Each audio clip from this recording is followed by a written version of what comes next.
Patrick, we'll begin with you, my friend. The numbers have been absolutely monstrous from companies like Apple and Facebook, 140 billion in buybacks just between them and Google alone. Is it sort of all systems go, foot on the gas pedal for you and your advice to clients? Brian, thanks for having me. Look, we've clearly entered earnings season. We've heard from these large cap tech companies. We've heard from banks. We've heard from industrial companies and consumer products. I think the biggest takeaway, honestly, putting the large cap tech aside, is how these companies are going to deal with higher input costs. We've heard from consumer product companies, they're going to be raising prices this year. And I think that's very important. In fact, I think the eventuality of higher labor costs, how companies are going to deal with that. So that's one of the things we're really focusing on.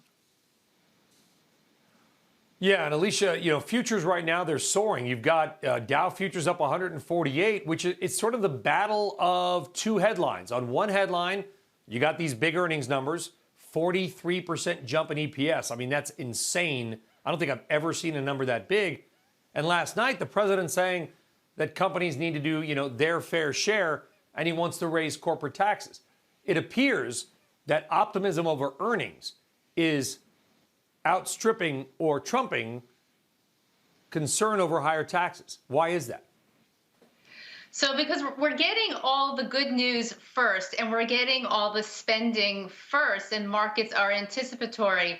So the rebound that we're seeing both in the real economy, and we'll hear from GDP at 8:30 today, and in earnings, has been already anticipated by markets months ago. We're spending $1.2 trillion in 2021 through September alone. That is such an enormous amount of money, with all the extra trillions in savings in U.S. households' personal accounts. So we have all engines go for the consumer and for the reopening. But what comes next? And what comes next is going to be a little bit of indigestion for the market, because we have corporate taxes. We know that 40% of S&P earnings come from overseas. And the intricacies of the corporate tax plan is not on what that headline number is, 21 to 28%, even if it falls to 25%. It's what's happening with overseas revenue and the GILTI and the SHIELD taxes. That's very punitive to companies, large multinational companies. That's going to clip earnings. And there's not been a lot of focus on what that tax actually will do, because there's been more focus on whether it's 25 or 28%, which the market assumes multinationals can absorb pretty easily. I'm not so sure the market's going to take it so easily. Well, I'm going to stay with you, Alicia. Come back, because you're making a very, very important point.